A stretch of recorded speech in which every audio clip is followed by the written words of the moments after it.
So in my last video, a lot of people were talking about how the president should overflow the country with different products, and in sooner or later prices of things are going to drop. But I find it laughable.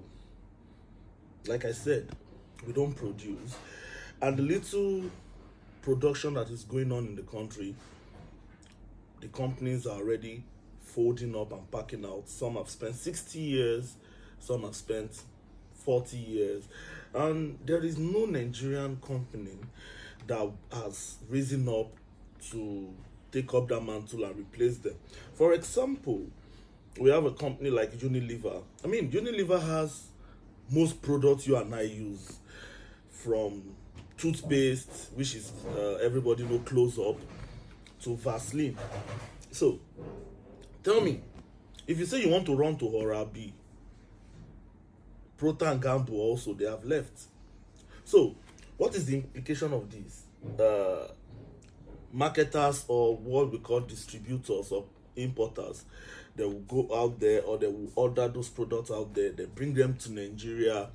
And mind you, when they are bringing them to Nigeria, after buying for a country that is almost all our trade is backed against the dollar, and now dollar is being exchanged for, let's say, 1,600 and something. So let's even assume that toothpaste is cheap, is $2. Let's assume it's cheap, it's $2, which is 3,000 plus. The person will pay for importation duty, we pay for bringing it in. At the end of the day, you have what they call price increment. So do we go back to chewing stick? Do we go back to Adiagbon and be using it to rub our body? I mean, this is Unilever. Look at all the products there. You are using more than half, right? So when you people come up with these arguments, sorry, let me take my Capri Sun before the price go to 700. When people come up and say, the president know what he's doing, well, I said I don't know.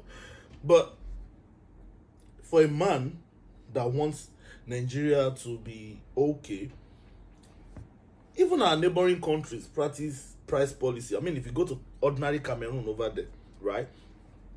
If you buy this product for 150 in a store in Douala, if you get to Kribi and you buy it in the store, it is still the same 150, right?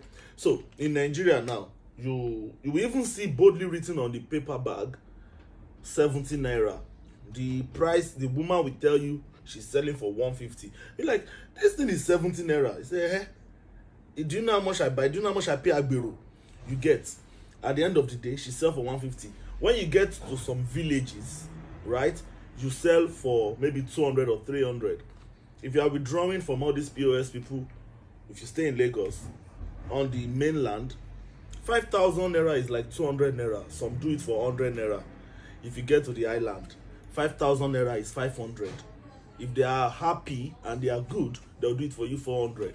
So nobody is saying that the president should not go ahead and do what he wants to do by saturating the market. But do you know how many people will go down pay me before that time?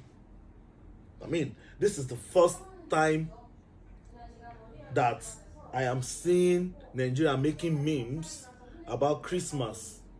I go chop vulture.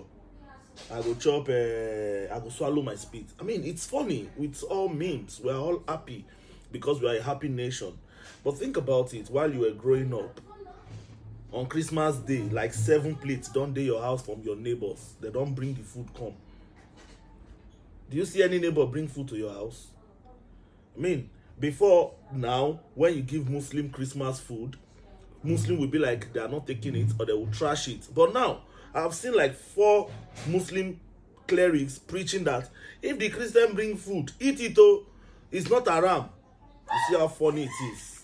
You see how funny it is. And yet, people come into the comment section and come and make some argument using tribe and I don't know. I hope you have eaten, Sha. Merry Christmas. Ireo.